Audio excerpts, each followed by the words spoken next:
Barack Obama's slap-in-the-face quip after protocol breach by Prince George.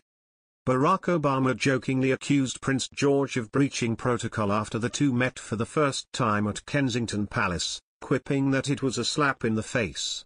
Football fans were left devastated after the England team missed out on the Euro 2020 trophy last Sunday, the Duke and Duchess of Cambridge and Prince George included. During the game, though, fans loved seeing the 7-year-old sing the national anthem alongside his parents, as well as his moments of excitement from the royal box, but one moment truly pulled everyone's attention: got royal fans saying the same thing. After England's first goal, cameras panned to George, who looked so smart in a white shirt, navy blazer and neat blue tie.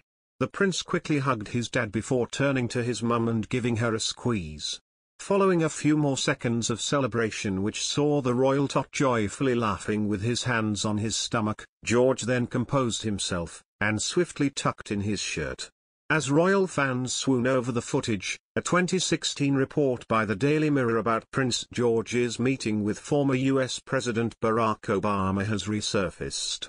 Mr. Obama and his wife, Michelle, spent an evening with the Duke and Duchess of Cambridge and then got to meet George, who at the time was only 2 years old.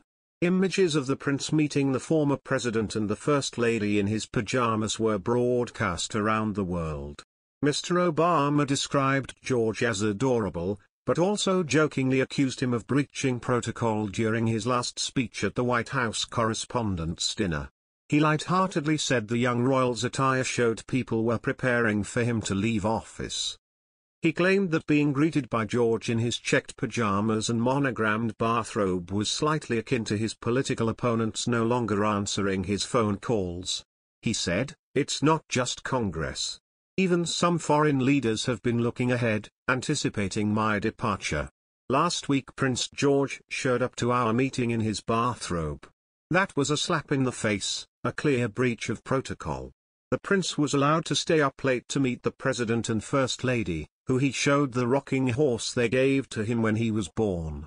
During the trip in April 2016, the Obamas met the Queen and the Duke of Edinburgh, Prime Minister David Cameron, who played golf with Mr. Obama and visited Shakespeare's Globe. Mr. Obama left office 9 months afterwards on January 28, 2019, after 8 years in the White House.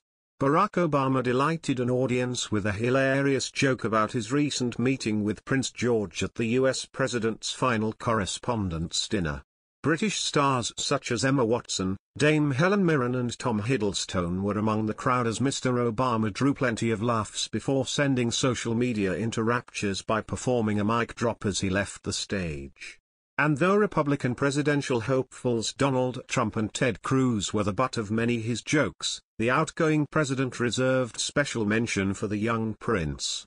Acknowledging that he may now be considered a lame duck president ahead of November's election, Mr. Obama joked, "It's not just Congress. Even some foreign leaders, they've been looking ahead, anticipating my departure. Last week, Prince George showed up to our meeting in his bathrobe. That was a slap in the face. A clear breach of protocol." He then went on to make a sarcastic remark about how last week's trip to the UK, which included a round of golf with the Prime Minister, settled the debate over whether he is seen as black enough. Mr. Obama said, "While in England I did have lunch with Her Majesty the Queen, took in a performance of Shakespeare, hit the links with David Cameron. Just in case anybody is still debating whether I'm black enough. I think that settles the debate." It was Mr. Obama's 8th appearance at the event and his last as president. Mr. Obama continued, "8 years ago I said it was time to change the tone of our politics. In hindsight, I clearly should have been more specific." And he acknowledged that the years had taken their toll. "I'm grey, grizzled, counting down the days to my death panel.